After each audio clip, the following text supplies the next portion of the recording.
Merrimack TV content may no longer be available on YouTube.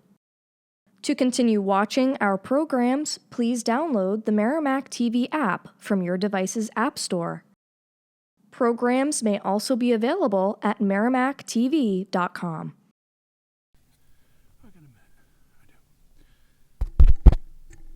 Hello, and welcome to the May 28th, 2025 ZBA meeting. If you'd all please rise for the Pledge of Allegiance. I pledge allegiance to the flag of the United States of America and to the republic for which it stands, one nation, under God, indivisible, with liberty and justice for all. All right, looks like we have a full board tonight, so that is good. Do you have the preamble? If you could read that, Rod, sure. That'd be great. Good evening to those in attendance and watching at home. For the benefit of those who have not previously attended a zoning board hearing, the procedure is as follows. The petitions will be heard in the order they appear on the agenda. However, the chair may change the order at their discretion. The board will treat all petitioners, their representatives, abutters, and other interested parties fairly and with respect. The petitioner will be asked to give an overview of their petition and read through their responses to the criteria applicable to their case, allowing for the board to ask questions after each item. State law and local ordinances establish the criteria that must be met in order for the board to grant approval to a petition, and it is the petitioner's responsibility to demonstrate that they have met each criterion. Following the presentation, the chair will open the floor for public comment, either in favor or opposed to the request. If necessary, an opportunity for rebuttal will be offered to the petitioner and the public. However, discussion will not be allowed to devolve into back and forth arguments. All comments made shall be directed towards the chair. Should a question be asked, the chair will pose the question to the petitioner. Afterward, the chair will close the public hearing and the board will deliberate and vote on the petition. At this time, please silence all mobile devices. Thank you. The next zoning board meeting will be June 25th, 2025 at 6:30 p.m. in the Matthew Thornton room. With that, we will start with the first petition. When you come up, please make sure that the light on the microphone is bright green. I know that if you put by pushing the button, you'll see. Sometimes it looks like it's on and it's not. So the first petition is Brian Lawrence, petitioner. Oh, gee, I forgot to do that. Thank you very much for reminding me. If anybody here plans on speaking tonight, please raise your right hand. You swear to tell the truth, the whole truth, and nothing but the truth, so help you God. All right, first petition. Brian Lawrence, petitioner owner, variance under section 3.02 of the zoning ordinance to permit a subdivision of a property into two lots, each lot having 50,600 square feet of continuous upland, whereas 100,000 square feet is required. Lot having 215 feet of road frontage, whereas 250 feet is required, and with one lot having 223 feet of lot depth and the other having 246 feet, whereas 300 feet is required. The parcel is located at 54 Lawrence Road in the R1 Residential by Map District, Tax Map 7B, Lot 13-1, case number ZBA 2025-01. This item is continued from the March 26th and April 30th meetings.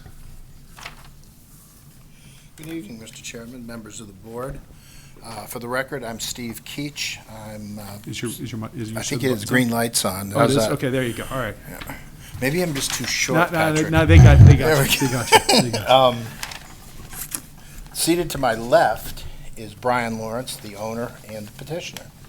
Longtime owner of the property located at 54 Lawrence Road. So, as the chairman read into the record, it's a fairly straightforward application. Mr. Lawrence owns a property and has for approximately 40 years that enjoys a little over 101,000 square feet of land area and 430 feet of frontage on Lawrence Road. His home is situated on the property. The majority of the property is his home, lawn, garden, so forth, and has been that way for a very long time. It's no coincidence that the petitioner's last name and the name of the street that he lives on is the same, because this is family land that goes back a couple weeks now, right? Just a few, yeah. Yeah. And what the idea here is is to kind of do the same thing that the Lawrence family has been doing for a while, and that is perpetuating their own occupancy of the property that's been in their family as long as it has been. With that, in the petition that was submitted to you, it was a variance application. They are, all of the variance request is under section 302 of the ordinance, your table of minimum lot and yard dimensions. And effectively, there are three parallel requests. One is lot area. As the chair indicated, each of the two lots would divide both the available lot area and frontage equally, yielding two lots of 50,600 square feet with 215 feet of frontage, where 250 is required and a minimum of 100 is required in the R1 by map. I note that by map, this is one of the parcels at the northwest corner of town, as well as a much larger area that exists at the southerly portion of town, where the three-pronged soil-based lot sizing does not apply. This is R1 because of location and location alone, and that was the result of a zoning amendment that happened approximately 20 years ago, 15 to 20 years ago. Before that, it was in fact soil-based lot sizing. So I'll get to the point. I know you got a long agenda, the 5 criteria. We believe that the variance will not be contrary to the public interest. And the basis of that belief is that for a variance to be contrary to the public interest, it must unduly, and to a marked degree, violate the basic zoning objectives of the zoning ordinance. To determine if approval of a variance request would be contrary to public interest, one must ask, does the variance alter the essential character of the neighborhood or threaten the health, safety, or general welfare of the public? In the current instance, as evidenced by both a close examination of the town of Merrimack property maps, coupled with a viewing of the neighborhood, the Lawrence Road corridor is populated by single-family residential homes at a density that is substantially defined by lot frontage values, generally ranging from 150 to 300 feet. While lot depth and area dimensions may vary from parcel to parcel, the essential character of the neighborhood is effectively defined by the prevailing use, single-family residential, at a relatively uniform horizontal separation. In the current instance, the applicant's proposal seeks to create a second parcel available for single-family residential use consistent with that prevailing pattern. Correspondingly, it is evident that approval of the proposed variance will not alter the essential character of the Lawrence Road neighborhood. Further, favorable topographical and soil conditions available on the subject premises are more than adequate to support an individual on-site water well and septic system installation on both the proposed outparcels capable of meeting or exceeding current state and local health code requirements.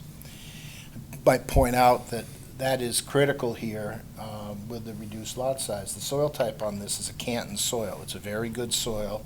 I have experience in doing test pits around it and the subdivision that was did behind it maybe 15 years ago. I guess there's a reason that the Lawrence family saved this piece for themselves. Second prong is the spirit. Give me 1 second. Yeah. Does anybody have any questions on the first? I had a question. It was only about the 100,000 square foot. Is that due to wetlands or something? No, there's no wetlands on the property, Rich. Okay. It's by map. There's a history there that if Lynn was here, she would explain to you. Yeah. But for the interest of time, I won't.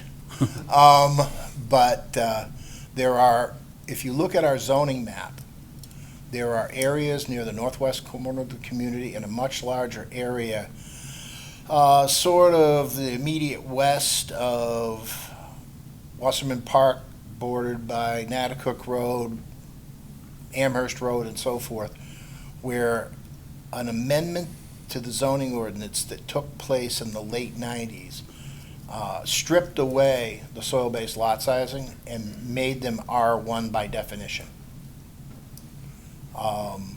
So 1978 zoning ordinance adopted the framework of our current zoning ordinance was adopted in March of 1978.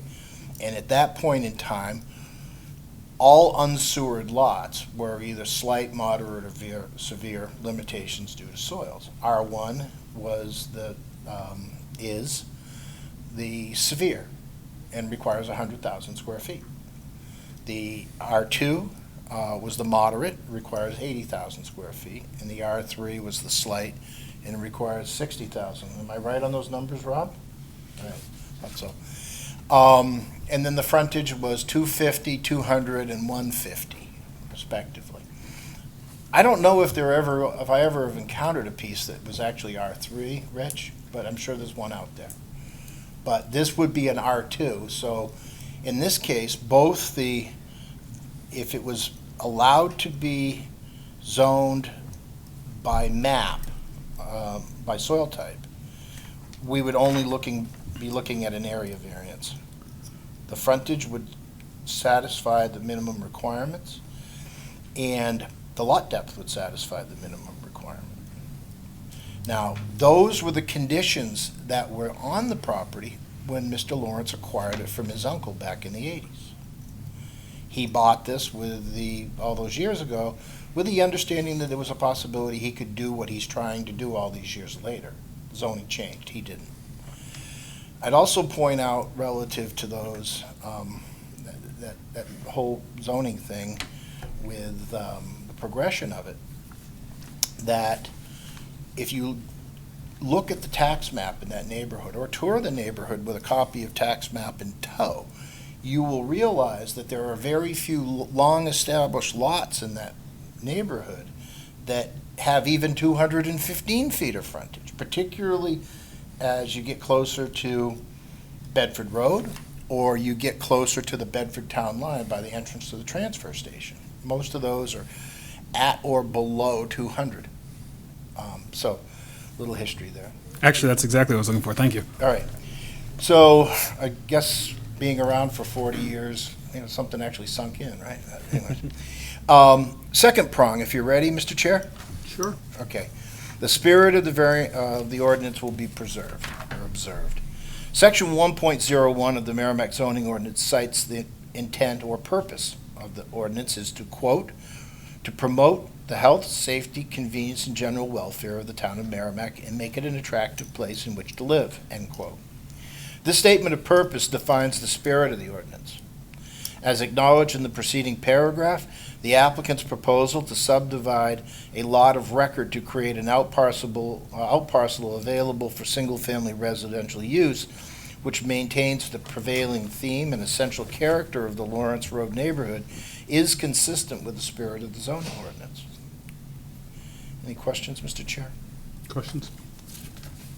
Proceed, please. Third prong, substantial justice will be done.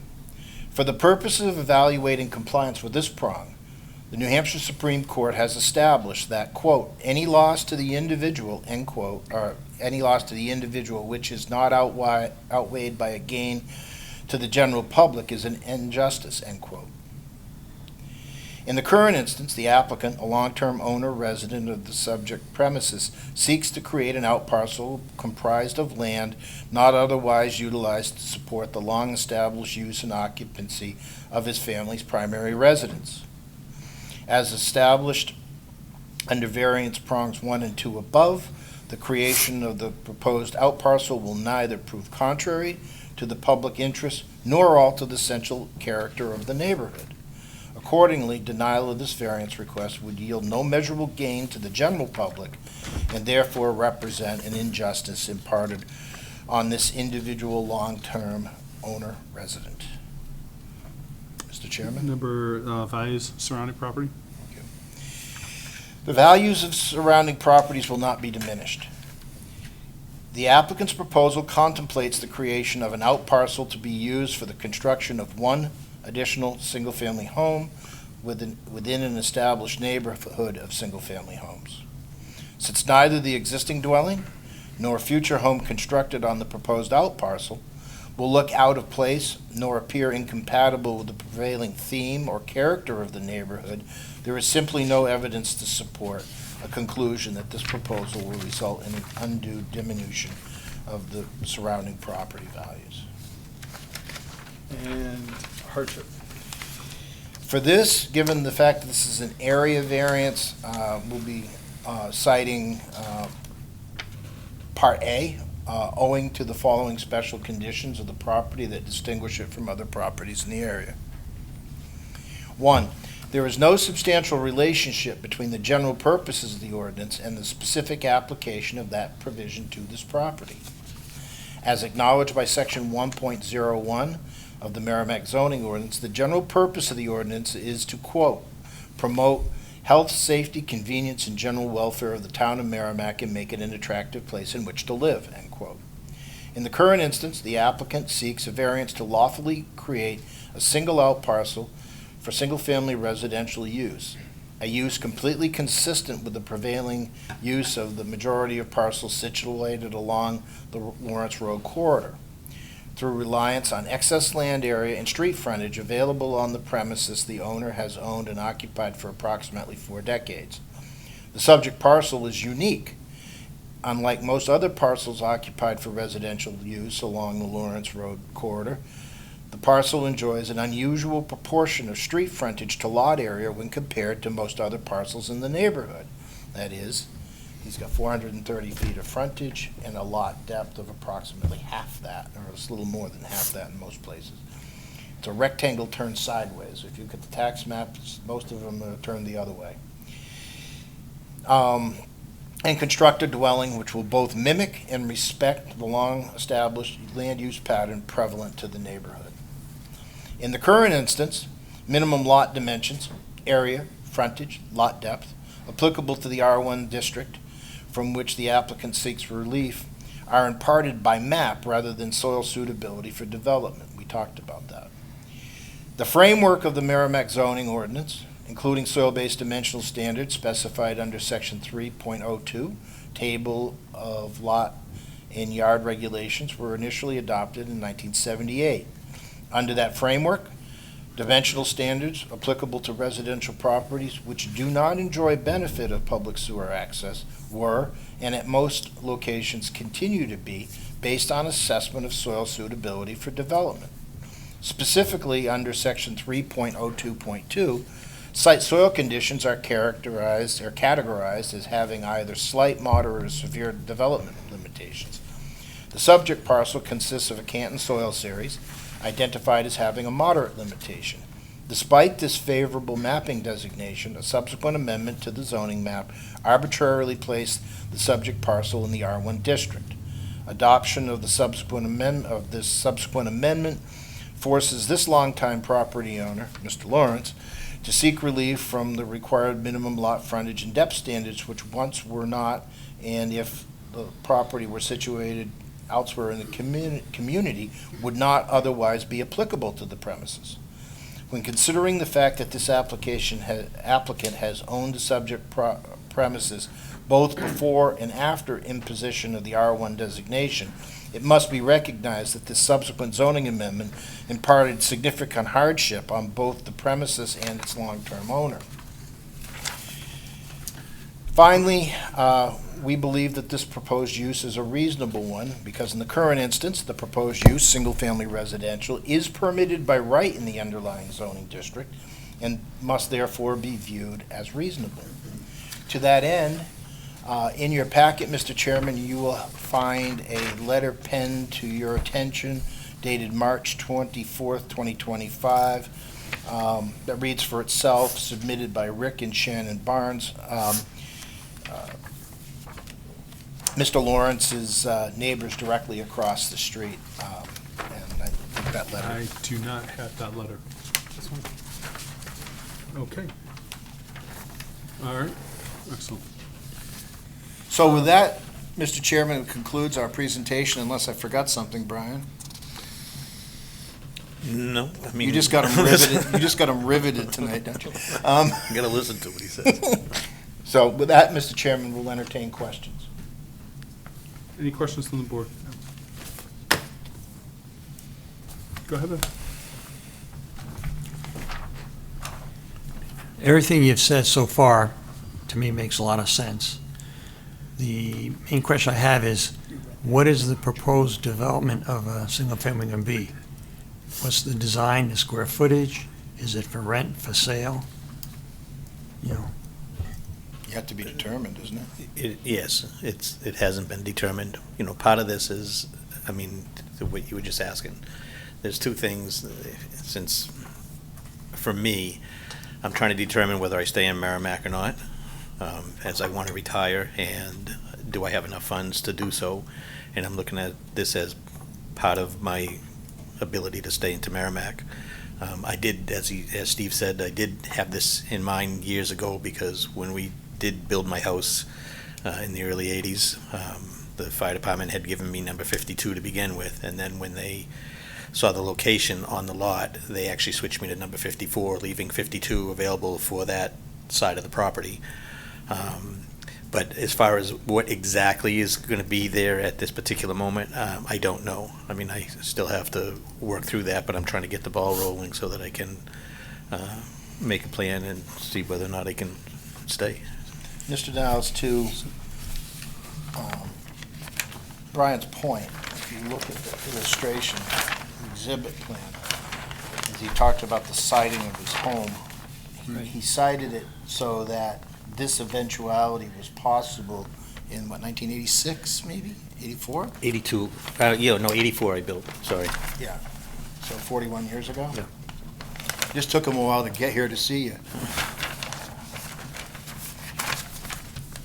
so would it be fair to assume that you'd be building something that is Comparable consistent to, or comparable with your neighbors? that would be definitely fair to say. Okay.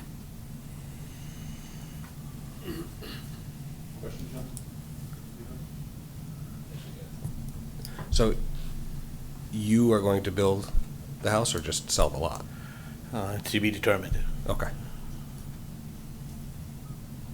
Probably nothing in the immediate future, is it? Yeah, no, I mean, and to be honest with you, I mean, I have to worry. I built this house on family property, and I have to we all know how properties are right now, and I have to continue to look at what's going to benefit me, because let's face it, I'm going to be facing capital gains of a decent size. So I mean, I have to plan all that out and kind of get my eggs in a row, and before I can say for certain what would be done. So I'm glad you said eggs and not chickens, because that would have been presumptuous. right.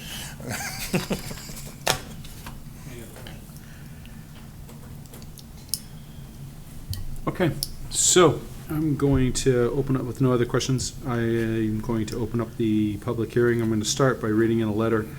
I guess I read it in March. I'm going to read it one more time just for the record. This is for Rick and Shannon Barnes of 55 Lawrence Road, Merrimack, New Hampshire.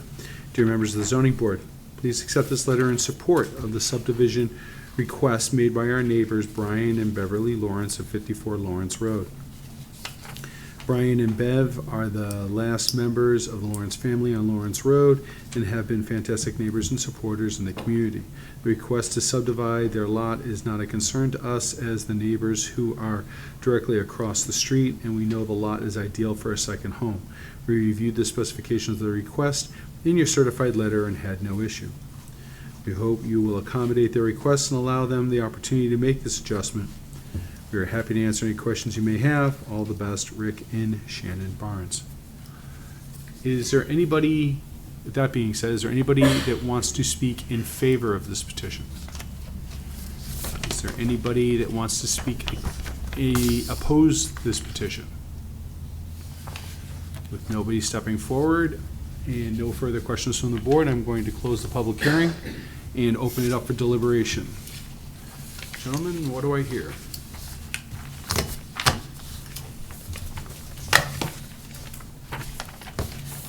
I see no issues with what they're presenting. If there's no other comments, I'd like to make a motion. Is there any other comments from anybody else? I agree with his comment. Okay. Rich, As do I. Wolf, anything? Gentlemen, Scott? Any? All right, Rod, if you'd like to go ahead. I'd like to make a motion that the board find a petitioner's response to the statutory criteria are sufficient, prove that each criterion is met, and the board adopts the petitioner's responses as the board's findings of fact, and further to grant the variances under section 3.02 of the zoning ordinance to permit the subdivision of the parcel into 2 lots, with each having 50,600 square feet of contiguous upland, whereas 100,000 square feet is required. Each lot having 215 feet, that's 215 feet of road frontage, whereas 250 feet is required, and with one lot having 223 feet of lot depth, and the other having 246 feet, whereas 300 feet is required, and subject to the following conditions. The conditions are the petitioner shall obtain planning board approval for the proposed subdivision. Do I have a second?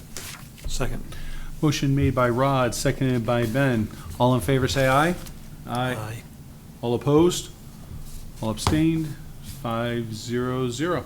Thank you very much, Mr. Chairman, members of the board. Have a good evening. Thank you, I appreciate it. Good luck in retirement. Thank you.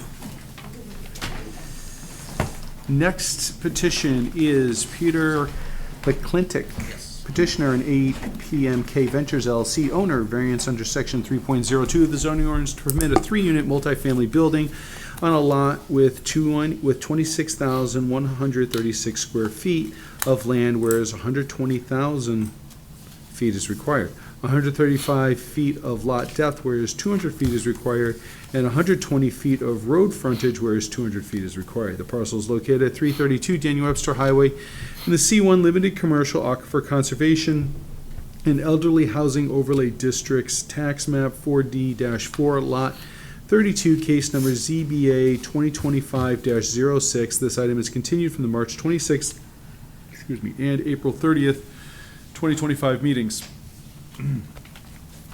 Hi. Hi, we ready? Whenever you are. I'm Peter McClintock with APMK Ventures.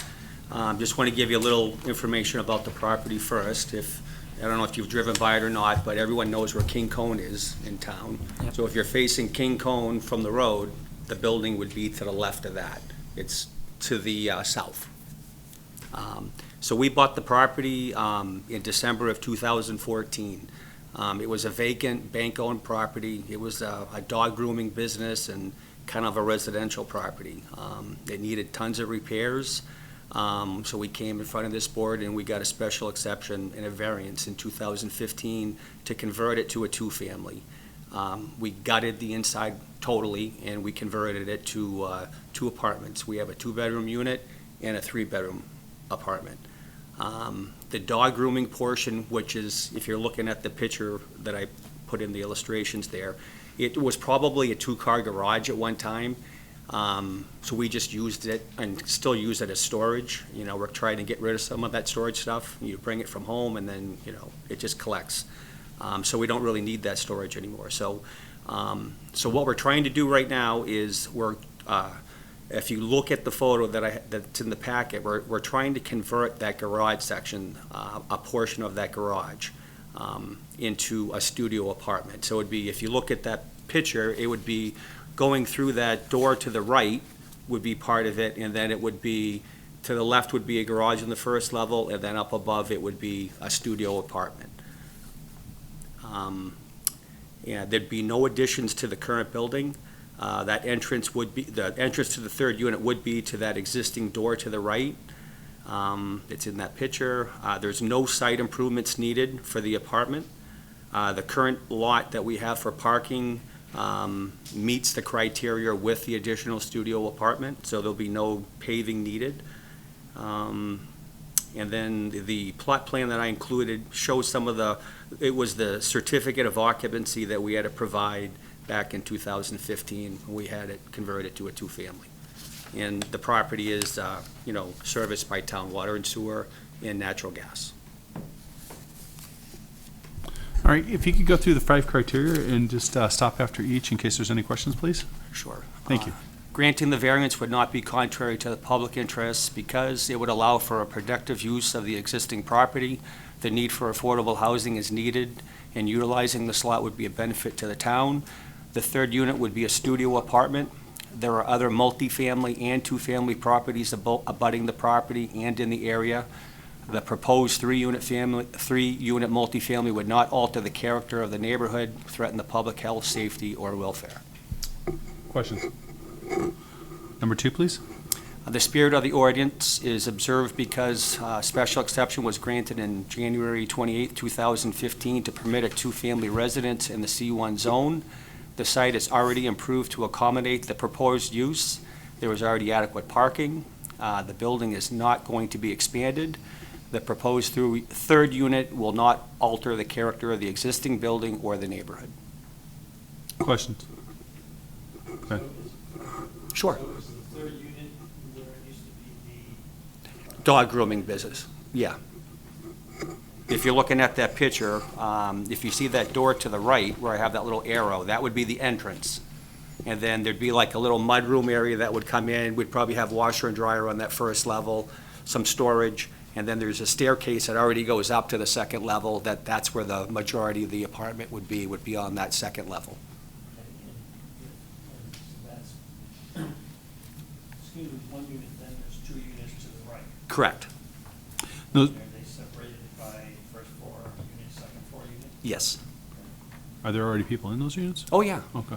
And is this owner occupied? no. I've had tenants that have been there one tenant's been there probably 8 years, and the other one's been there a few years. And so it'll be 3 rental units. There'll be 3 rental, yes. Mhm.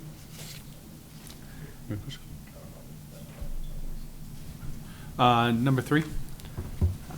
Granting the variance would do substantial justice because it would allow a productive use of the existing property and provide affordable and needed housing in Merrimack without altering the character of the neighborhood.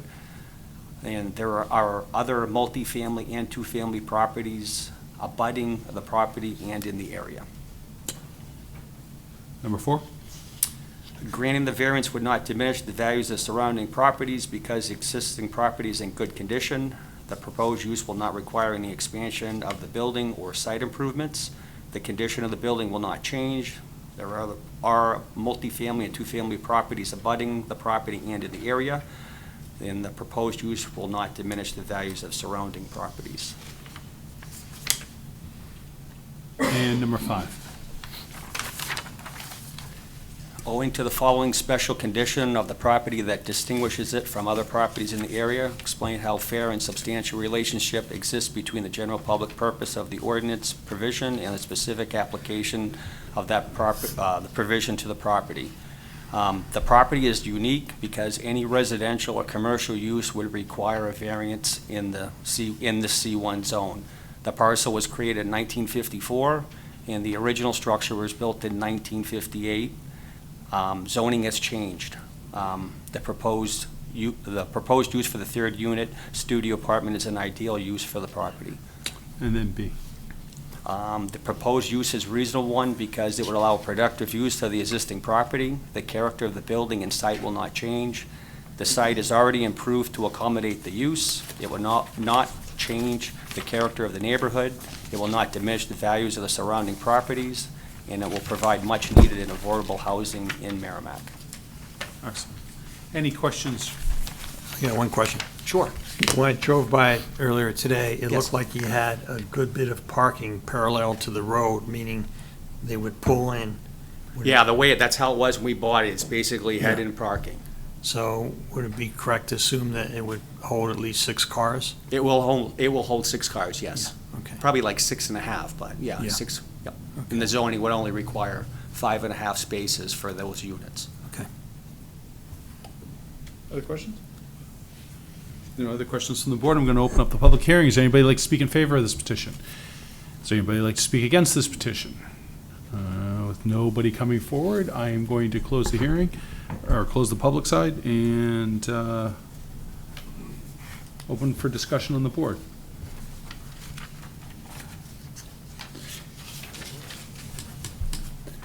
Yes, sir. I think it's reasonable. I agree with their comment, there's a need for affordable housing in Merrimack. You see so much of what's built is like McMansions, which few people can afford. And so this is in line with what would help some middle or lower middle income, renters, et cetera. And so I think it's a plus for the town. And the fact that there's no building that needs to be, I mean, the building's there, so it's The just a building's matter of- already there. Just a matter of redoing the inside, Yep, and that's. ample pretty much it. parking. Yep. It's not changing, when you drive by it in a month or two versus a month ago, it looks the same. No, I'm all So- for reusing a property like that, Yeah. so. Any other comments, questions? I totally agree that the footprint isn't changing at all, and like Bennett said, that driving by a month ago versus a month from now, you're not gonna see the difference. Yeah, none. And if you didn't come here, I wouldn't know that it was a 2 or 3 family looking at it anyways. All right, do I have a motion? Sure, I'll go ahead and make a motion. That the board finds petitioner's responses to the statutory criteria are sufficient, proved each criterion is met, and the board adopts the petitioner's responses as the board's findings of fact, and further to grant the variance under section 3.02 of the zoning ordinance to permit a 3-unit multifamily building on a lot with 26,136 square feet of land area, whereas 120,000 square feet is required, 135 feet of lot depth, whereas 200 feet is required, and 120 feet of road frontage, whereas 200 feet is required, subject to the following condition, and that's that the petitioner shall obtain site plan approval for the multifamily dwelling. Do I have a second? Motion made by Rich, seconded by Rod. All in favor? Aye. All opposed? All abstained, 5-0-0. Thank you very much. You have, just keep in mind, you have 30 days that somebody could potentially appeal, so. Yep, thank you very much. Thank you, have a good one. Next up, 526, DW LLC, petitioner owner, variance under section 17.10.10A of the zoning ordinance to permit an existing electronic message display to display a static message for approximately 10 seconds, whereas a minimum of 10 minutes is required. The parcel is located at 526 Daniel Webster Highway in the C2 General Commercial and Aquifer Conservation, Elderly Housing Overlay Districts, and Wellhead Protection Area. Tax map 5D-2, lot 1, case number ZBA 2025-11. Good evening, Mr. Chair, members of the board. My name is Eli Lano. I'm an attorney with Bernstein Schur in Manchester. Mr. Morgan, as you recall, was here the first time we permitted this. He wanted to be here tonight. Unfortunately, his dog pulled down his wife and she fractured her wrist this morning. So he apologizes that he's not able to attend, but family before 10-second duration on signs. So again, this is largely the same construction of the board as was here in 2023 with a few new faces and a few new titles. So I think you know this property pretty well. This is over at the Vault Motor Storage, which is a sharply triangular piece with frontage, visible frontage on the F.E. Everett Turnpike and then access from DW. And it is next to the Eversource power line corridor, so there's a natural break in the tree coverage there, which has made it really the perfect spot to put this large format changeable copy sign. No doubt you've all seen this. It's only visible when you're traveling north on the highway.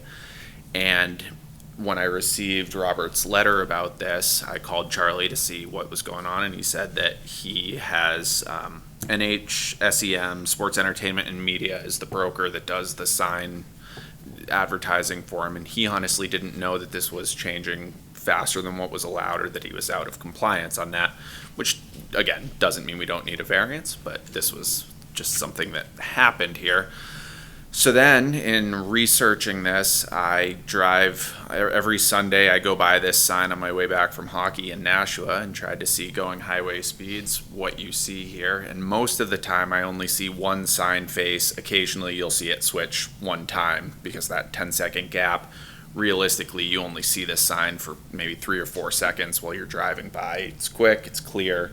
I saw Warner Mazda proudly advertised, and then Dr. Pepper or whatever the case was, and they're there. But I think in thinking about this 10-minute time, it's clear based on the prohibition on this type of signs, the prohibition on moving advertisements, et cetera, that on certain other locations, if this was on the DW and it's changing every 10 seconds with cars going slowly and coming by and trying to get in and out of a crowded place where you're making maneuvers in traffic, it would absolutely be unsafe and I wouldn't come here and ask for it. Whereas on the highway, I called a few of the national media companies to see how quickly their signs change, and this 7 to 12 seconds, so 10 seconds is sort of the average for this type of sign. And then I got asking about, okay, so why is that the reason? Why is, if it's 10-minute blocks and you have the same amount of advertisers, why is that different than changing every 10 seconds if the same amount of time per hour was shown?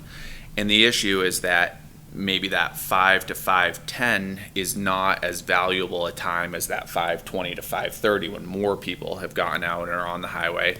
Whereas if you have these 10-second gaps, every advertiser gets to be seen more frequently during the hour. You have a better chance that on a higher traffic demand time, you get a better sign. So that's basically the background on this. Again, you're familiar with the lot, you're familiar with the sign here. We've had almost 2 years since we permitted this originally.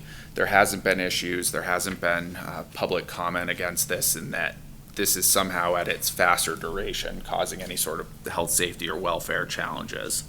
So to get into the criteria, granting the variance would not be contrary to the public interest. Changing from 10 minutes to 10 seconds is not going to have an effect on the public health, safety, or welfare, nor is it going to change the commercial character of this location. This sign is only visible for a short duration from one part of the property. While I was driving into Town Hall tonight, I tried to peek to see if I could even see the sign from DW, and the way the buildings are at the vault, you can't see it. So this is really, it was designed to be used for highway traffic, and it's only used for highway traffic. So no issues in terms of the public interest. Shall I continue? You got a question? No, I'll get to it later. Sure. Okay. Spirit of the ordinance, I think the easiest quote is to go to section 17.01 of the ordinance, the signs and purpose, and it's the purpose of this article is to encourage the effective use of signage to direct movement, advertise, and inform the public while protecting public safety, preserving neighborhood character, and minimizing visual clutter. With regard to public safety, these boards have the help that if there's an amber alert, silver alert, town advertisement that needs to be directing people that the Memorial Day parade is starting at XYZ, it can be added to this. That's helpful for public safety.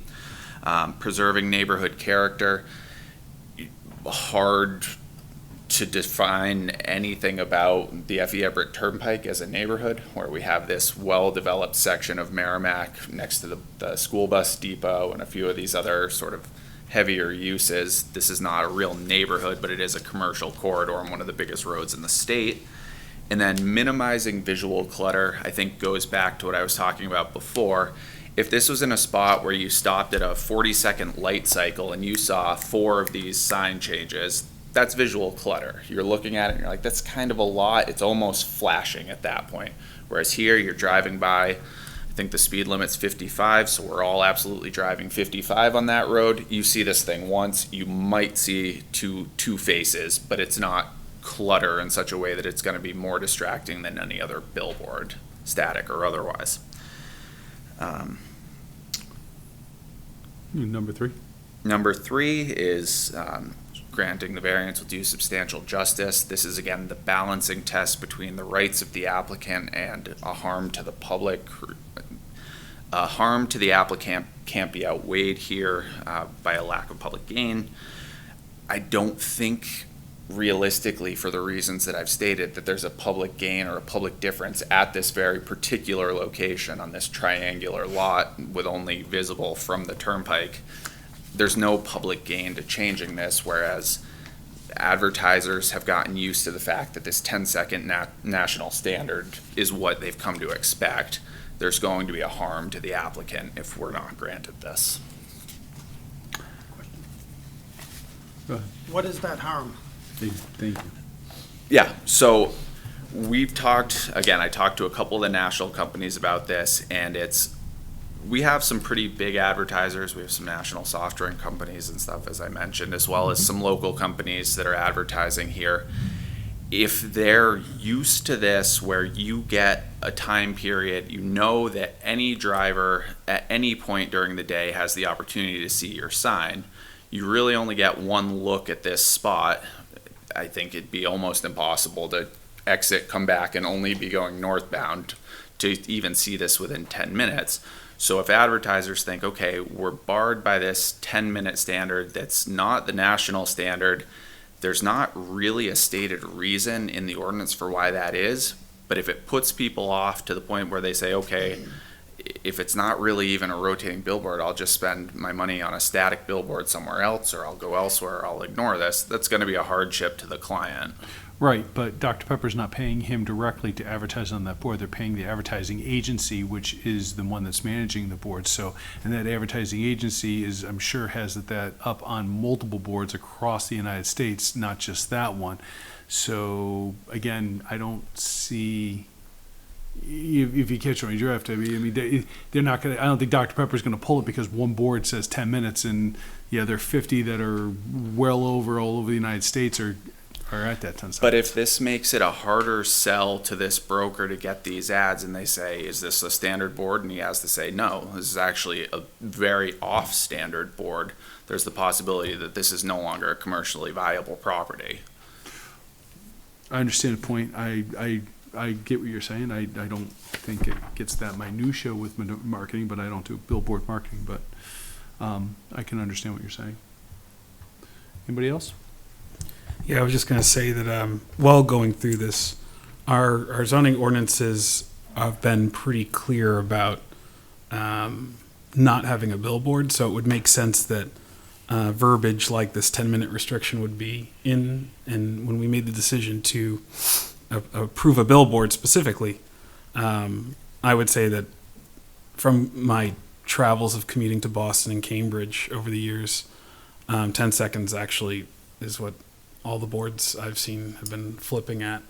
And I actually do see this as an unnecessary hardship if the intent to approve this billboard gets mitigated by the fact that the advertisers don't want to advertise on it because it's not functioning like a normal billboard. So Okay. I understand. I don't particularly love the fact that this is the variance, but I absolutely understand it.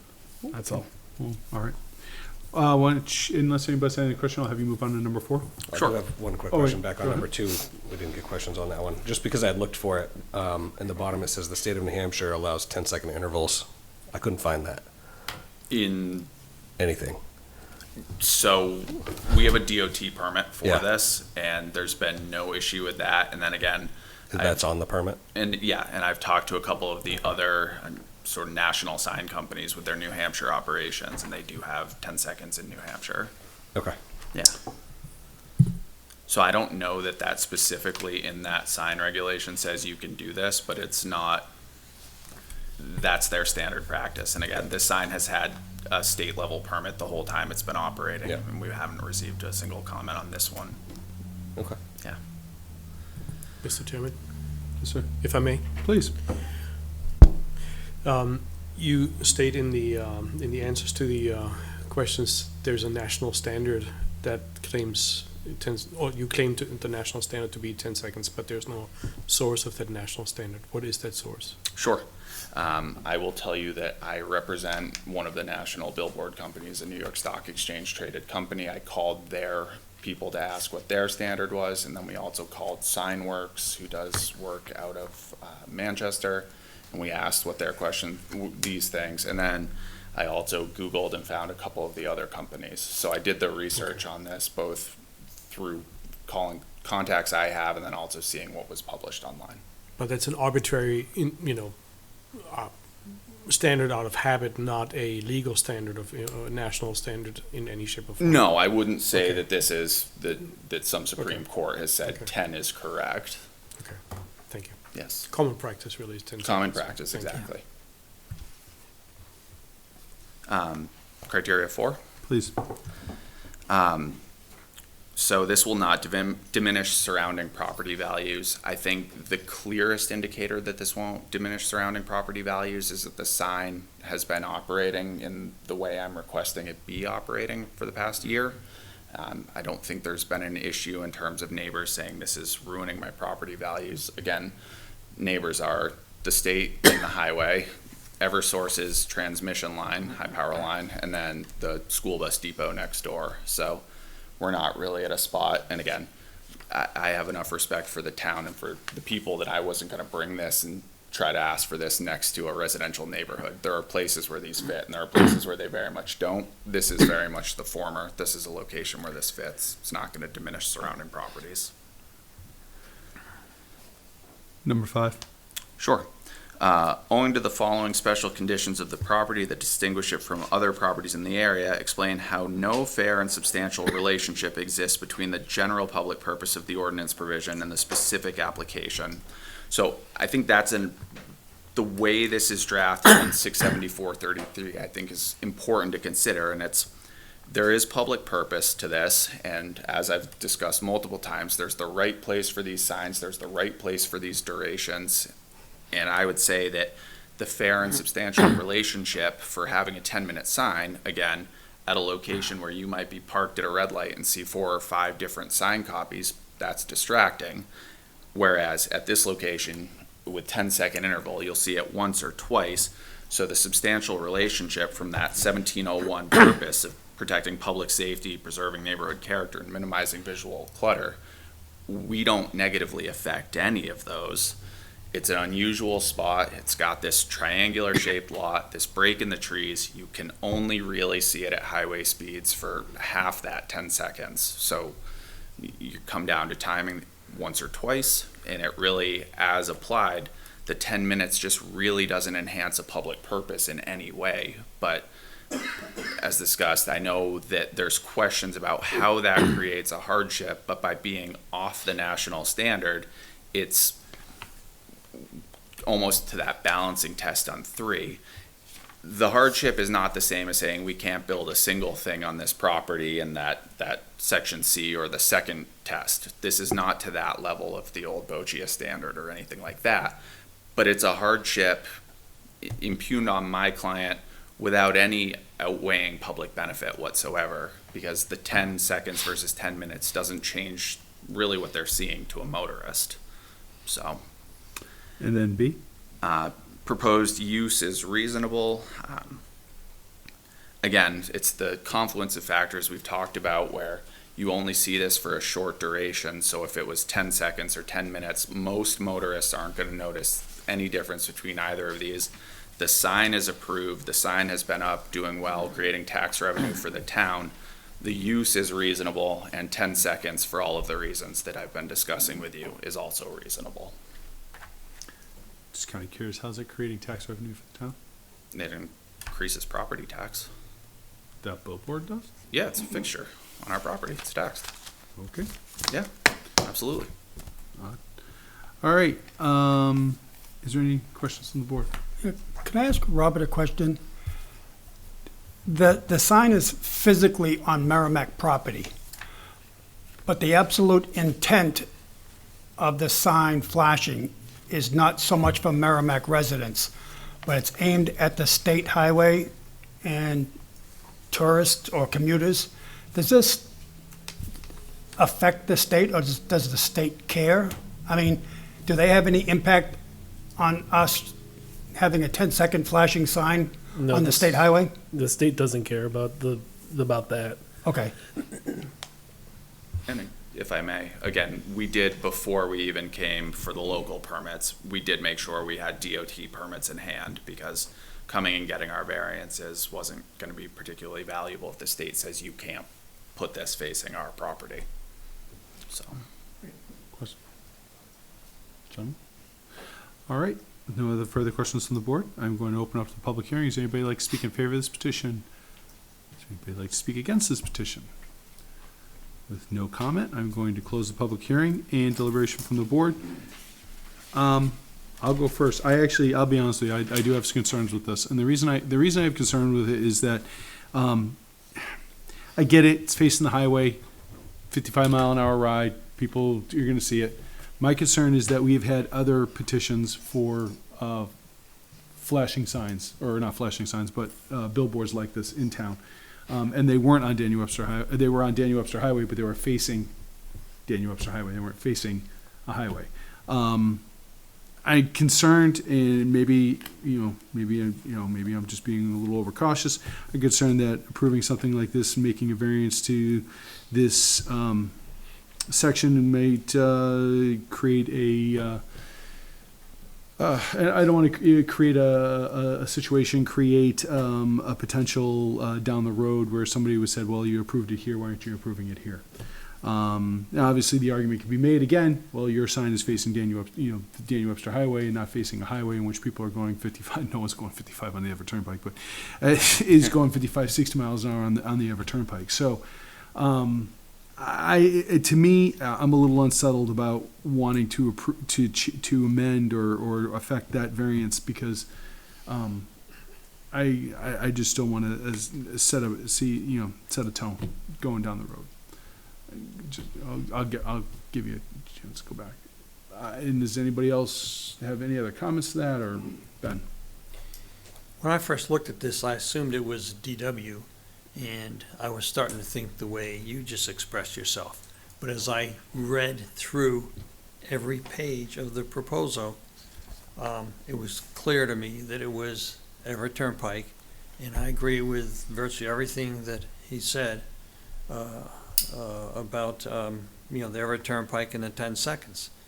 Whereas if you're talking about DW, it has an impact on our traffic. We have a traffic issue on DW Highway, totally different from the interstate, because it's always stop and go, red light, left-hand turns, and I think that, this kind of a sign on DW would be a nuisance and a traffic hazard.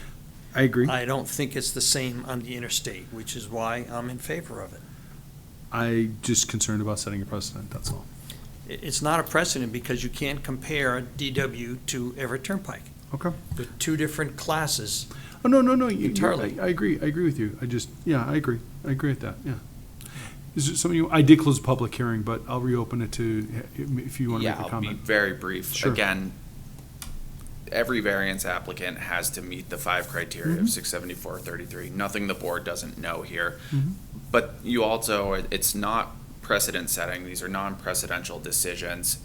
If another applicant came in and had a triangular face lot with really limited frontage next to the power lines, the point is, it's a unique lot. It's a one-of-one special characteristic. So your concerns are, of course, valid, but this is not on a road where you're making traffic maneuvers and doing things at 30 miles an hour and trying to keep track of people coming in and out of Reed's Ferry or whatever the case may be. It's highway traffic, so it's a one-of-one. And I also know that I was on the board in 2015 when they approved this, and I remember there was a lot of concern regarding other questions about where it was going to face and what was going to be on it, and but that aside, no, I appreciate what you're saying. So I'm going to reclose the public. If you want to, yes, Chuck, what can I, please? Yes, public is closed. We're back here. Discussion, please.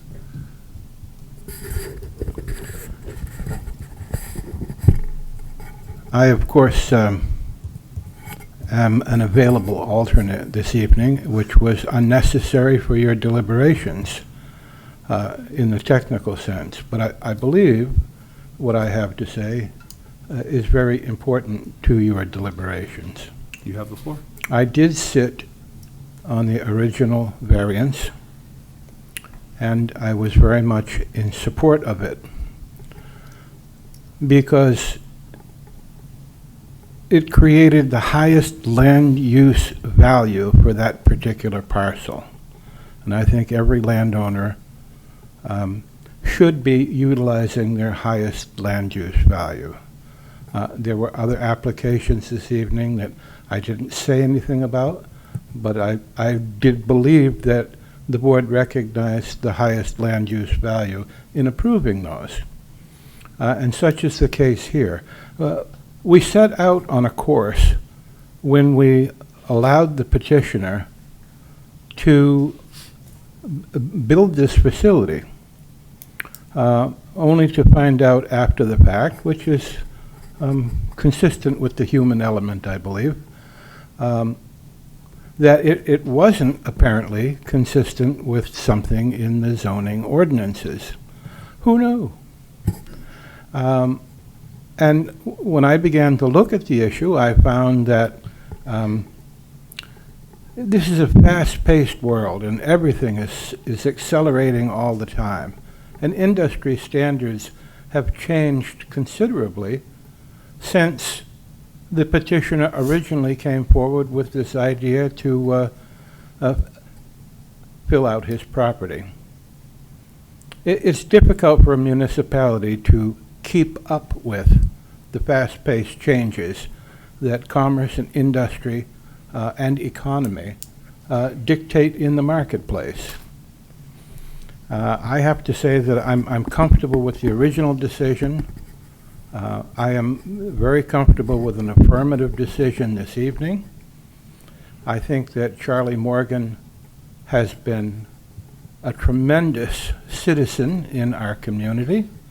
Everything that man does, he does exceptionally well.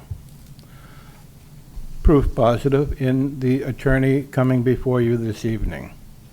An excellent presentation on his part, very diplomatic on his part, sincere, to the point, and on target. And so, while I am not a voting member this evening, I have nothing but praise for the project and for Charlie Morgan's endeavors in our community. Thank you, Chuck. Yeah, so I just wanted to say, based on the uniqueness of the sign and the fact, its purpose is facing outwards, that if it was approved to put a billboard up, it should probably be approved to follow industry. Okay. Not standards, but what was the term?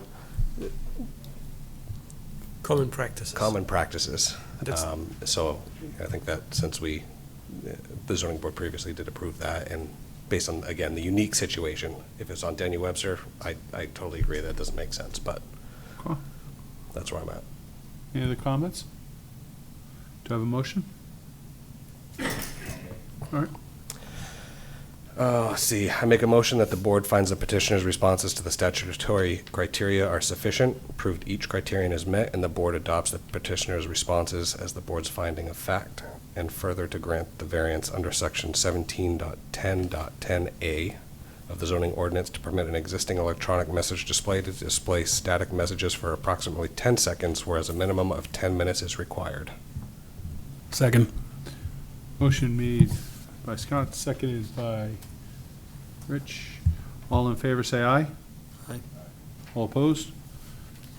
That's 50-50, but, so it's 5-0-0. Motion. Thank you, everyone. Have a Thank great you. evening. Have a good evening. Thank you, Robert. Next up, 8 Depot Street LLC, petitioner owner variance, petitioner owner variances under section 3.02 of the zoning ordinance to permit a 4-unit multifamily building on a lot with approximately 27,187 square feet, where 160,000 square feet is required, and 151.92 feet of frontage where 200 feet is required. The parcel is located at 8 Depot Street in the R4 residential by soils, aquifer conservation, elderly housing overlay districts in the wellhead protection area, tax map 6E-1, lot 58, case ZBA 2025-12. Hi. Evening, Mr. Chairman. Daniel Muller from Cronin Bisson Zielinski on behalf of the applicant and owner, 8 Depot Street LLC. With me is Keith Anastasi, one of the principals of the owner. We are here tonight looking to essentially repurpose and redevelop an existing building at 8 Depot Street. The lot in question has been in its current configuration since 1926. The last addition to the property was a strip of land along what is now the school district side and where there is an existing garage. The house that is on the property has stood since 1876 in its current location. That's according to your assessing records. It's a little over 4,400 square feet of living area. It has 5 bedrooms, 3.5 baths. The house is currently a single-family home. The assessing records suggest that there may be an in-law apartment, as there is a already an extra kitchen within the building. With respect to the property itself, there is a little bit of a issue. There is what they call a GORE shown as tax map 6E-1 lot 58-1. The assessing records show that that is owned by the heirs of a George W. Carroll, who was an owner in the area back in the early part of the last century. I will say from my client's perspective, there are aspects of their deed that could be interpreted to say that that has always been part of this parcel. Likewise, their predecessor in title had paid taxes on it and had treated it as a portion of the parcel. Historically, while we do intend to clarify that they do have title to that small strip at the top, we are going to go with the more conservative numbers and focus on what is tax map 6E1 lot 58. And as the chair indicated, we're here for essentially 2 variances under section 302, namely for frontage and for lot area. And with the chair's permission, I will start to go through the various criteria. Please. Criteria 1, and please bear with me, probably a little wordy on this one. Granting the variance would not be contrary to the public interest because, to be contrary to the public interest, the variance must unduly and to a marked degree conflict with the basic objectives of the zoning ordinances at issue. That a variance does not comport with the strict requirements of the zoning ordinance is not in and of itself, a desire to uphold, i.e. a desire to uphold the zoning ordinance is not grounds to deny a variance. To determine whether variance would unduly conflict with the basic objectives of the relevant zoning ordinance, one can look to see whether the grant of the variances would alter the essential character of the area. One can also look to see whether the grant of the variances would threaten the public health, safety, or welfare. There are a mixture of uses around the property. Abutting the property to the north is a 55-plus development with multiple buildings and a clubhouse. Abutting the property to the east is a parcel owned by the Merrimack School District and used by the Merrimack Historical Society. To the south, across Depot Street from the property, is an 8-unit multifamily dwelling and a church, which currently is subject to a variance application for the conversion to a 4-unit multifamily dwelling. Abutting the property to the west is a lot improved by a 2-family dwelling.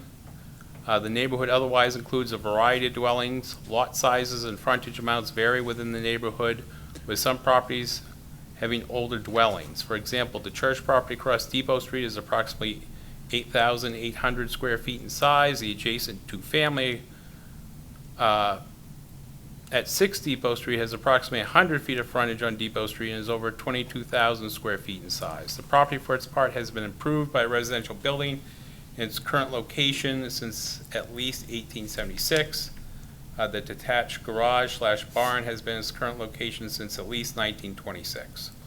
The property has been in its current configuration since 1926. The owner intends to convert the existing residential structure to a 4-unit dwelling on the same exact footprint as the current house and does not intend to alter the detached garage/barn. As such, the appearance of the property, even with relief granted, will remain more or less unchanged, and the essential character of the area will not be altered by the grant of the variances. Frontage variances generally serve to assure emergency vehicle access and prevent overcrowding. Lot area requirements similarly in part seek to prevent overcrowding of land and ensure adequate land exists for development.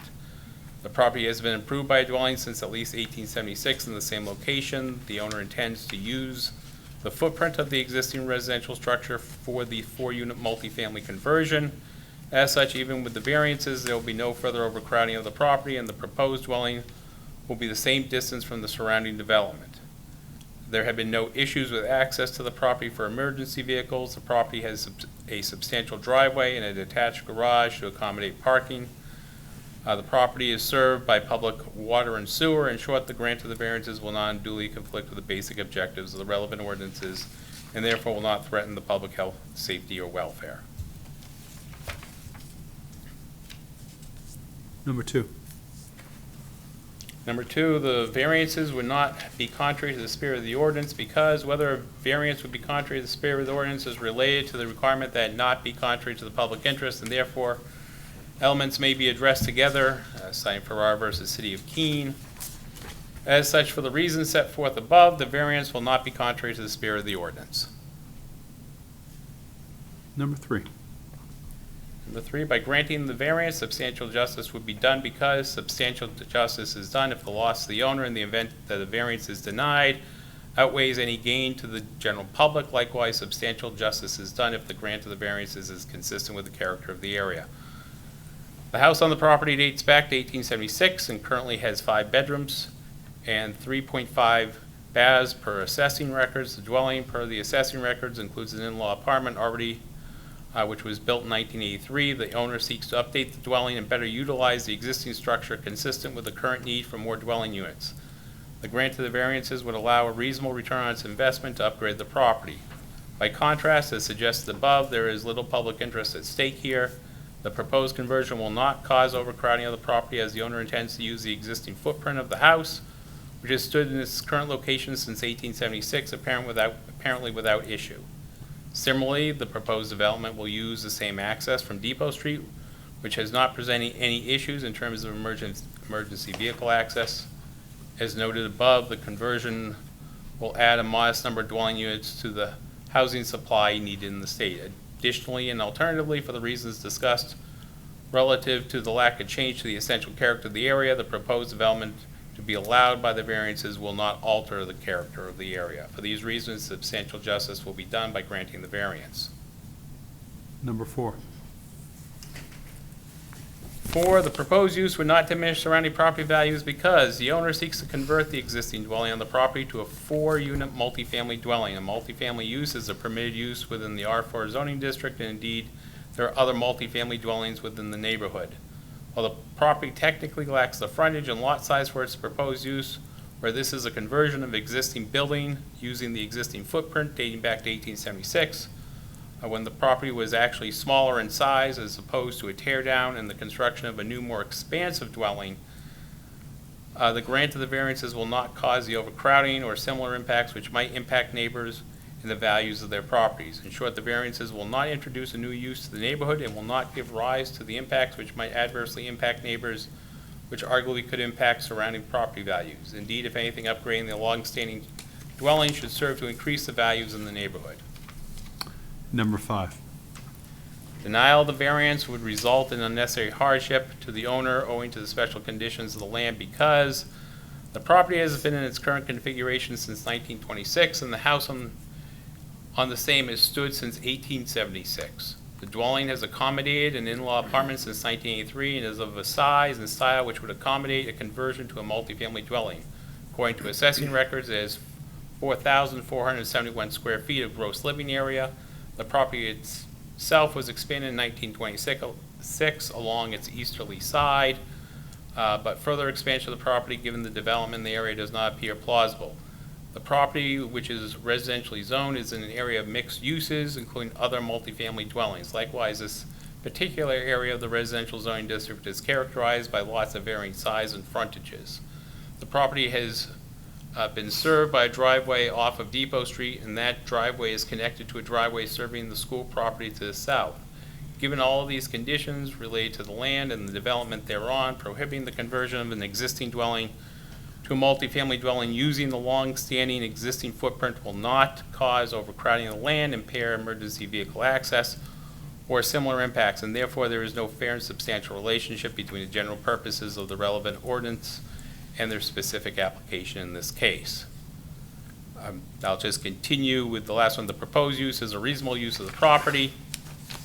The multifamily use is a permitted use in the R4 zoning district and is therefore deemed a reasonable use of the property. Moreover, the multifamily use is to be allowed through the grant of the variance that already exists within the neighborhood.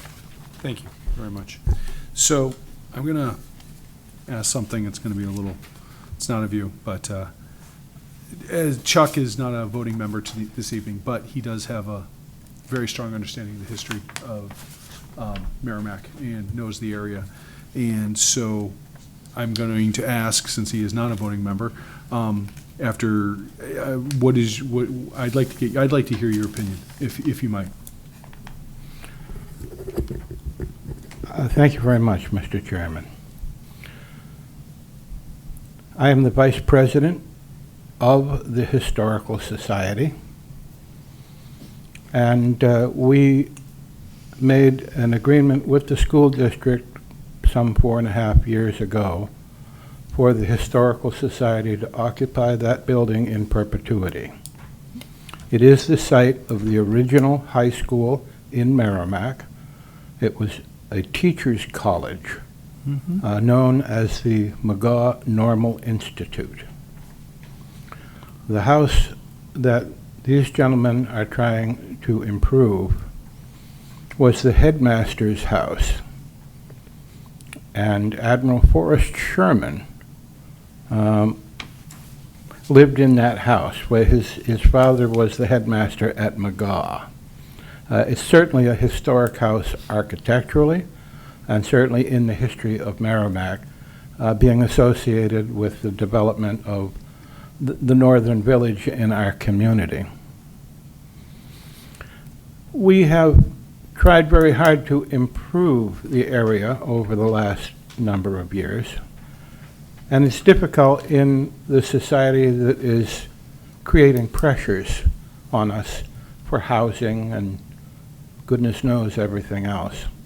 It's difficult to save large buildings unless we find alternative uses for them, which maintain the character of a neighborhood, but allow for more housing.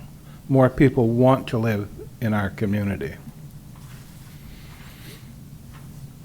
I certainly do not, and I speak for myself as an individual in the neighborhood, and I'm speaking for the Historical Society. We have no difficulty whatsoever with a variance to increase the living space in that building. These gentlemen have indicated that they're willing to keep the architectural presence of the building and obviously keep up with it and so forth. That's all any of us can hope to do with our homes, is keep up with them in a neighborhood and establish a neighborhood character. And this is an important historical part of our community. And I see no reason not to support a variance. There is an apartment building directly across the street, has been for any number of years. Although I must admit, I do remember when Charlie Ward had about 5,000 chickens there. But the barn is gone. The apartment building remains, the old Parker estate. The Parkers were very important people in the early development of Merrimack and boating on the Merrimack River.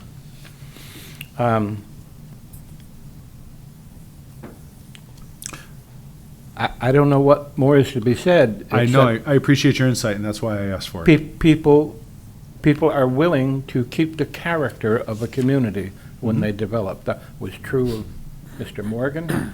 It's true of this gentleman here and his partners. I see no reason not to trust that they will be as good citizens as anybody else that wants to do business in our community. Thank you very much. So, are there any other comments from the board? Otherwise, I'm going to open up the public. Go ahead. What do you have for a driveway for 4 units that could require 8 cars?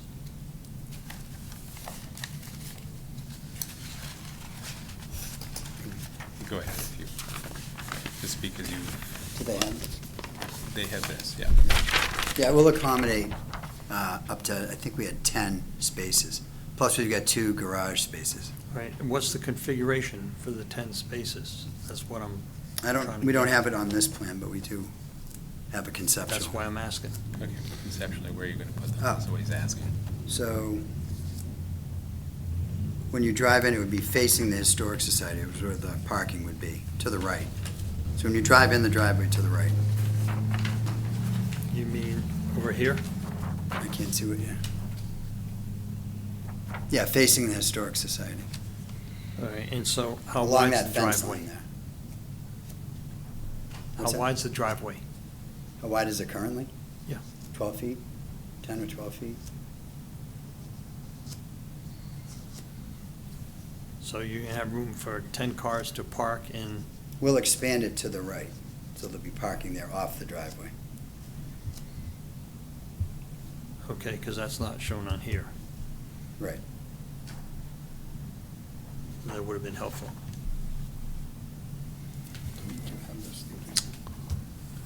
Question, 1 second, Chuck. Rob? Just a quick question off the driveway. Currently, you use the driveway with the Historical Society? No, we're gonna, I think they're gonna be putting a fence blocking that off, so no, we don't. Okay, so you currently use it, but should this pass, it will be fenced off and you'll have your own driveway coming in? We don't plan to use the Historic Society's driveway. Chuck?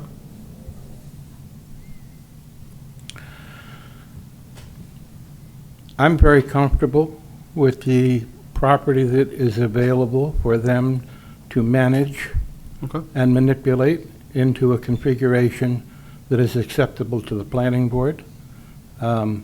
It is a large parcel, and there's adequate room. Okay. Relative to the turnout onto the Historical Society location, that is something that the school district has rejected previous owners of the property for petitioning. There is no curb cut onto the school district property from this location. It's good to know. There is, however, lots of opportunity for them to do as they wish. The second difficulty, which is not really a difficulty when it comes to old buildings and so forth, in 1951, Arthur Johnson, who lived at that location and was a graduate of the McGaw Normal Institute, built a garage. And he unfortunately stepped over the line by a couple of feet. And of course, it was a small community. Sure. And nobody said anything and so forth. But it's clearly defined relative to the property bounds, and there's never been any particular irritation or conflict with the building that has long occupied just a very small piece of land on the school district property. Okay. There's no one has ever contested that in any way. Okay. All right, so I'm going to open up the public hearing. Is there anybody that'd like to speak in favor of this petition? The microphone should be on. You just want to make sure it's on, and just state your name. Hi, yes, my name is Tim McGibbon. I'm actually business partners with Keith Anastasi. Okay. We actually have a conceptual of the driveway, Okay. if you'd like to see it. We don't really okay. take it in That's fine. at this time, but yeah. That's All it. right. No, that's it. Anybody else want to speak in favor of this petition? Anybody want to speak against this petition? With no further comments from the public, I am going to close the hearing, or close the public portion, sorry, and open this up for deliberation on the board. Chuck, I want to thank you again for your insight on the area. As far as the board, what do we want to discuss? Any comments, questions, motions? Ben, you had some concerns? Well, the concerns I have is this is a complete total rework. You got 4,400 square feet, so that allows basically 1,100 square feet per unit, but then if you take out some steps and hallways, it's, you know, you gotta get to your apartment. You don't have 1,100 square feet. You have, well, I assume there's one kitchen with the 5 bedrooms, so you're gonna add 4 kitchens in. You know, there's so much has to be done. Well, it's gonna be studio apartments, but more than likely, you know, Yeah, 1,000 square yeah. foot studio apartment type thing situation. But I just think it's, you know, a lot being crammed into a very small lot. Okay. Fair. That's my concern. Wolf? You know, you can preserve the historical building and have it as 2 units. You know, I think that's more reasonable and in keeping with the history of the building. But this is maxing it out beyond most norms.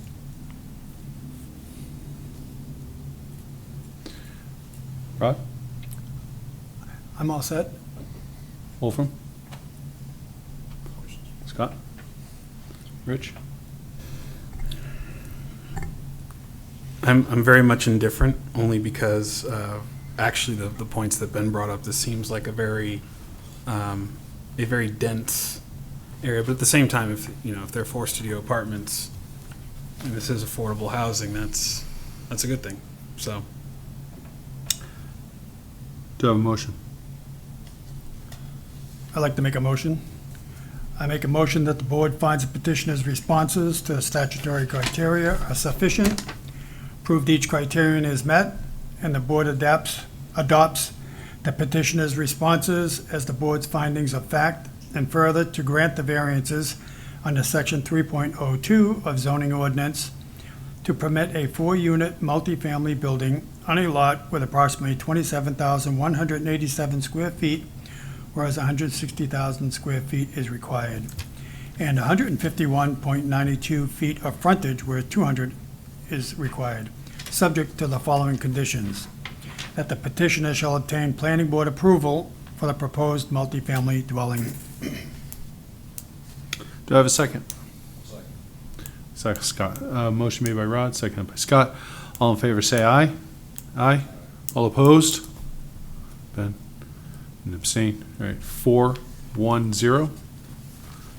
Gentlemen have 30 days before someone can appeal, so otherwise, good luck. Thank you very much, Mr. Chairman. Thank you.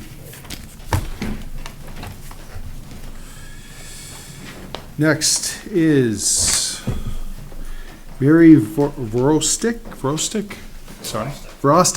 petitioner and FMR Merrimack Realty Trust, FID owner. Variance under section 17.09.3 of the zoning ordinance to permit an 86 square foot externally illuminated non-residential ground sign in the residential district, whereas a maximum of 6 foot non-illuminated sign is allowed. Parcel is located at 1 Spartan Way in the R Residential Aquifer Conservation Districts and the Wellhead Protection Area Tax Map 3C Lot 191, case number ZBA 2025-14. Good evening, Mr. Chairman, members of the board. My name is Mark Verostic. I'm a senior project engineer with VHB. With me tonight is Ken Dodd with Fidelity. I did come prepared with graphics. We're here for a sign variance. I don't know if the audio Hold visual. on, can they get, yeah. So they should be, he'll be able, he'll help you out. If it's necessary, I mean, I can show, photos and He's graphics that might He's help. gonna take care of getting you all set up. Great, thank you. Yep. Yep, perfect, yep.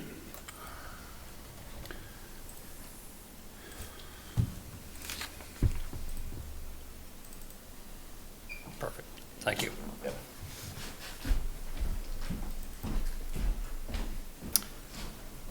So the variance we're requesting is to allow an 86 square foot ground mounted sign in the residential district where per zoning section 1709.3, a commercial sign maximum allowable area of 6 square feet and cannot be illuminated.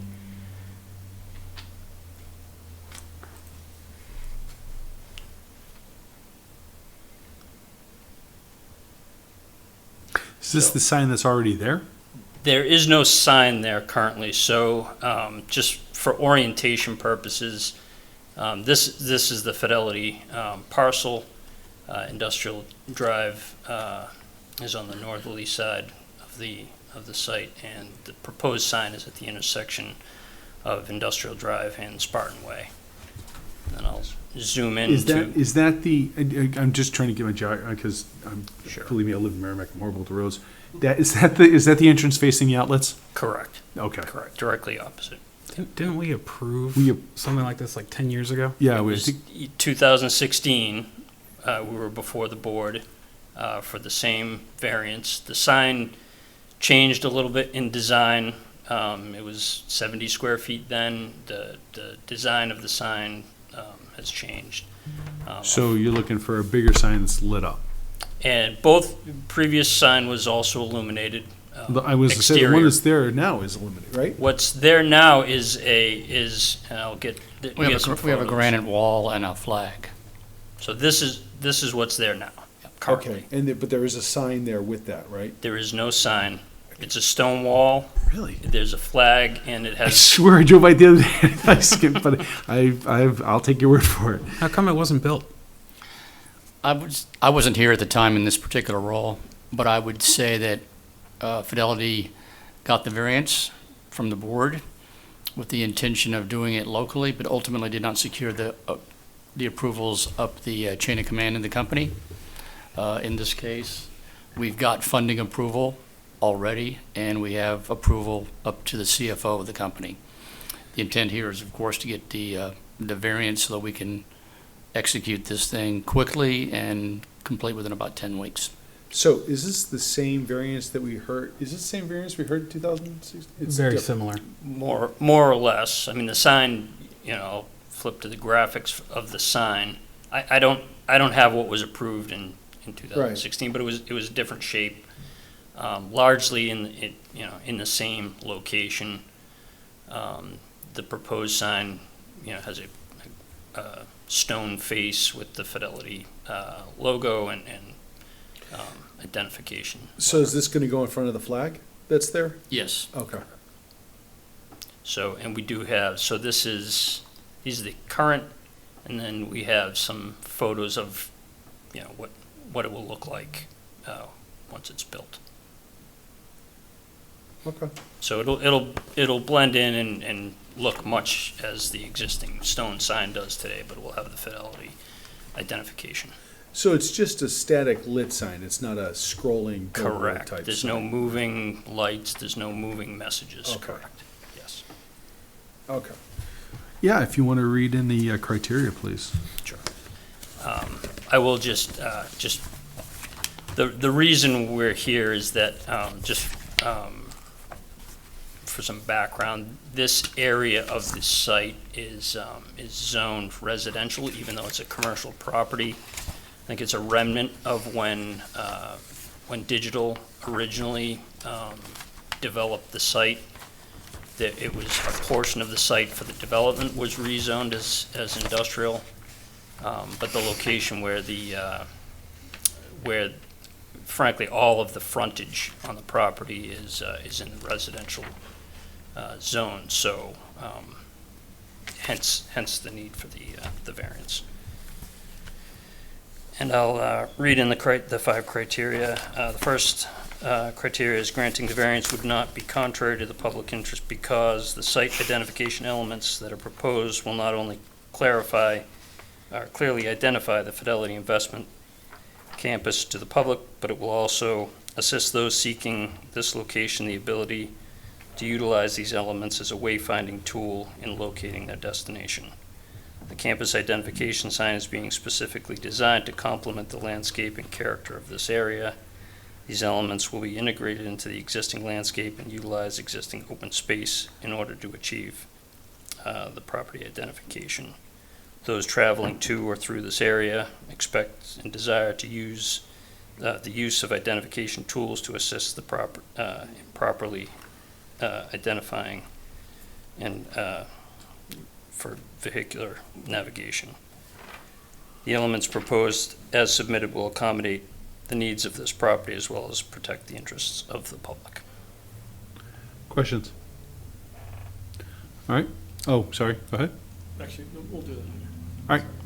Number 2, please. Criteria 2, the spirit of this ordinance is observed because, as stated in the Merrimack zoning ordinance, section 17, the purpose of this article is to encourage the effective use of signage to direct movement, advertise, and inform the public, while protecting the public safety, preserving neighborhood character, and minimizing visual clutter. The commercial sign is located within the residential district. However, the Fidelity campus is an existing commercial use. The majority of the Fidelity campus is within the Industrial 2 district, and there are no residential uses directly adjacent to the proposed sign location. The size of the proposed ground sign is in conformance with the requirements of the commercial and industrial district under section 17.10 of the zoning ordinance. Number 3. Criteria 3, granting this variance would do substantial justice because Fidelity Investments is not seeking relief that is out of character for this corridor, inconsistent with the type of use that is present on the property, nor out of scale with the overall frontage along Industrial Drive. If this property were zoned as commercial or industrial per the Town of Merrimack zoning ordinance, Fidelity Investments would be allowed the square footage and type of illumination for the signage that is reflected in this variance request. Due to the residential zoning classification of Fidelity Investments frontage along Industrial Drive, the application is necessary. The application represents this property owner's desire to identify their location within the community in a manner that is consistent with the purpose of this ordinance. Number 4.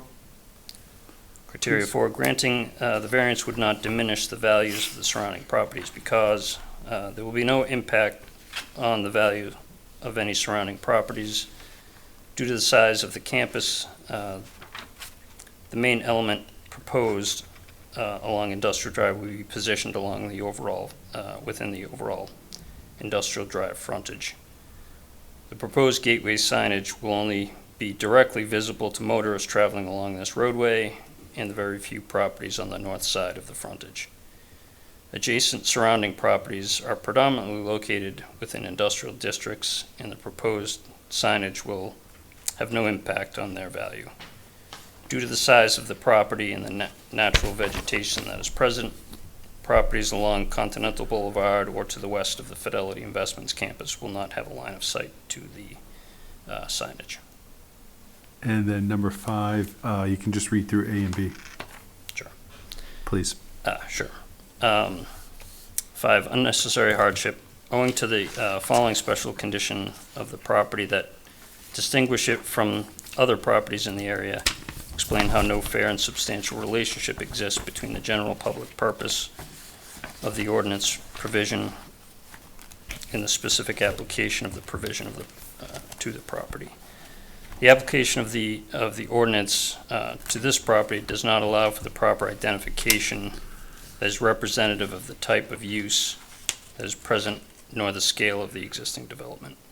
Because virtually all of the public right-of-way frontage of the Fidelity property remains in the residential district, only a 6 square foot non-illuminated sign is allowed for this site along its roughly 1.5 miles of frontage on Industrial Drive and Continental Boulevard. A sign of that size placed along the frontage would be dramatically out of scale and would do a disservice not only to the property owner, as the sign would not be visible or a viable identification tool, but also to those traveling on the busy roadway system trying to utilize the message on that sign as a source of wayfinding assistance. And Part B, the proposed use is a reasonable one because the overall use of the property will not be altered through the granting of the requested relief for the gateway signage. It's reasonable to allow identification signage appropriate to the use and scale of the existing Fidelity facility. Currently, the Fidelity Investment Campus is void of identification to the public.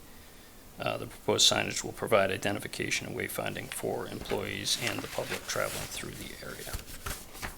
Thank you. Thank you. Any questions from the board? Yes, sir. Just briefly, I couldn't quite make out the direction the sign is going to face. Sure. Going to be facing, and how much the illumination may be affecting the Slate property. Sure.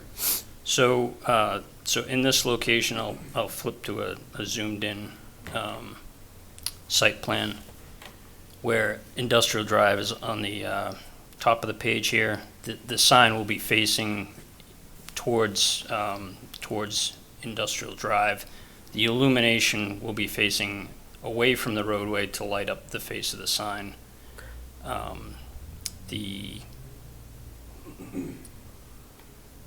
I go to the visuals here, so if you were on Industrial Drive looking at the sign, you know, that's what you would So see here. is the sign itself lit, or are you going to have lights flashing onto the sign? It's exterior illuminated, so spotlights lighting up the sign. Okay, so it's gonna not be internally. front lit, it's not going to be Correct. backlit? Correct. Okay. And the sign itself isn't going to be lit, it's just going to be illuminated by lights? Okay. Correct. And the illumination will meet the standards of Section 313J of the site plan regulations.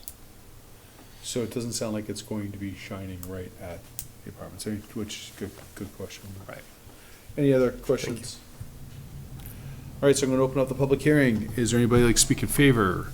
Is there anybody like to speak against? Since there's nobody coming forward, I am going to close the public hearing and move forward with discussion from the board. We approved it last time, and the changes seem very minimal, so I don't see why. A little bit larger in lights, by the sound of it, It's right? a much. I think the last nicer one was sign. lit too. It's what? It's a much nicer sign than before.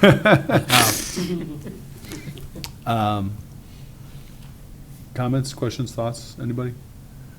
Good. All right, can I have a motion? Sure. I make a motion that the board finds the petitioner's responses to the statutory criteria are sufficient. Proved each criterion is met, and the board adopts the petitioner's responses as the board's findings of fact. And further, to grant the variance under section 3.02 of zoning ordinance to permit an 86 square foot externally illuminated non-residential ground sign in a residential district where a maximum of a 6-foot sign non-illuminated is allowed, subject to the following condition. The petitioner shall obtain a sign permit for the proposed signage. Motion made by Ben. Do I have a second? Seconded by Scott. I saw him first. All in favor, say aye. Aye. Aye. All opposed? 5 and abstain, 5-0-0. Good luck. Thank Hopefully you very get it much. in this time. Thank you. All right, and last but certainly not least, we have Oliver Dufour? Dufour. Petitioner and Veneer Inc. owner, variance under section 17.09.3 of the zoning ordinance to permit a 32.6 square foot illuminated non-residential wall sign in the residential district, whereas a maximum of 6 foot non-illuminated sign is allowed. Seeing a trend here. The parcel is located at 4 Center Street in the R Residential Aquifer Conservation, Elderly Housing Overlay, and Planning Residential Development Overlay Districts in the Wellhead Protection Area, Tax Map 5D-2, Lot C002-04, Case Number ZBA 2025-15.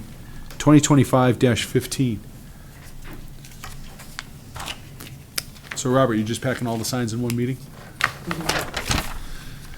Hi, gentlemen. How you doing? I'm doing well. You guys? Good, good. Tell Sure. us why we're here.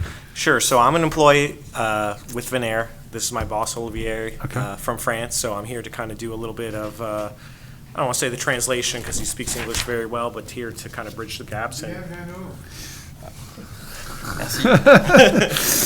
So, yeah, we're here for a sign. We brought pictures. If you guys want to take a look. We have it. You have it? Perfect. So, yeah, that's why we're here. Can we, so there is the criteria that was laid out by the town? The five criteria? points. Yep. Yep, if you could read through and just stop after each, in case there's questions. Sure. Thank So, you. number one, granting the variance would not be contrary to the public interest because the sign would be similar to neighboring businesses such as Dunkin' Donuts, Vault Motor Storage, and Tractor Supply, and therefore would not alter the character of the location or affect the public's health and safety. The proposed sign would clearly identify the Venair warehouse and office and will assist those seeking this location. The application is for an illuminated sign, but will not be too bright, just halo lit, therefore more of a glow so it can be seen during the winter when the sun sets early. After office hours, the sign will not be illuminated by use of a timer. It will not. Nope. Okay, so, okay, now I'm kind of confused. So it's, when you say a halo, I see the picture. Yep. So this is just what, during business hours? Correct. Okay. Is Veneers, are they open on the weekends? No. So this is, and what are the hours of the business, out of curiosity? 8 to 5. Okay. All right. So in the wintertime, about an hour. An hour, yeah. Hour and a half? We could, I mean, does that sound right? Does that I sound mean, reasonable? yeah, okay. I'm just clarifying Yeah. that's all. All right, yeah. Any other questions? Good Or- question. add, or- I haven't seen okay. it, maybe it's in front of me. When this is a lit sign, Mhm. is the actual sign lit up, or do we have lights shining on it? It's kind of like a background light. So the Okay. veneer, it's like plastic or whatever letters, and then it's backlit. Thank you. Yep. Oh, okay, I see it. All right, number 2.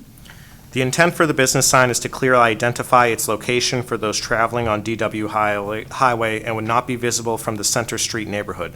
The sign would not drastically change the neighborhood's aesthetic or functionality as it is facing DW Highway near other businesses such as the Commons Shopping Center, Vault Motor Storage, and Dunkin' Donuts. This is for current and potential customers and deliveries to the warehouse and would not harm the public in any way. Number 3. Substantial justice will be achieved if the variance is approved. Venair is not seeking relief that is out of character or out of scale for the area and is consistent with the type of use that's present on the overall frontage along DW Highway. The building is not at street level with DW Highway. A larger illuminated sign would help with our business by being adequately seen by existing and potential customers traveling south and northbound on DW Highway. Number 4. The building's previous occupants had signs on the building, and the signs are not seen by the residents of Center Street. The sign would be directly facing the parking lot of Vault Motor Storage and the power lines across the street. And number 5, you can do A and B, please. Sure. Because it does not allow for proper identification that's representative of the type of use that's present, and the permitted 6 square foot for a business sign would be out of scale and would not be a viable identification tool. The proposed use is a reasonable one because the overall use of the property will not be altered through the granting of request. Although zoned residential, it has several commercial businesses nearby. Denial of the variance would cause a hardship to the public because it would make it difficult for them to find the business without a sign. 5B, it is a proper way to identify the business and help promote the business to potential customers driving on the busy DW Highway, as well as the basic black and white look and size is consistent with nearby businesses in the area and would not stand out. It is viewable by the residents of Center Street. It is not viewable by the residents of Center Street. It would not diminish the value of Center Street property, and it would not harm the public in any way. Any questions?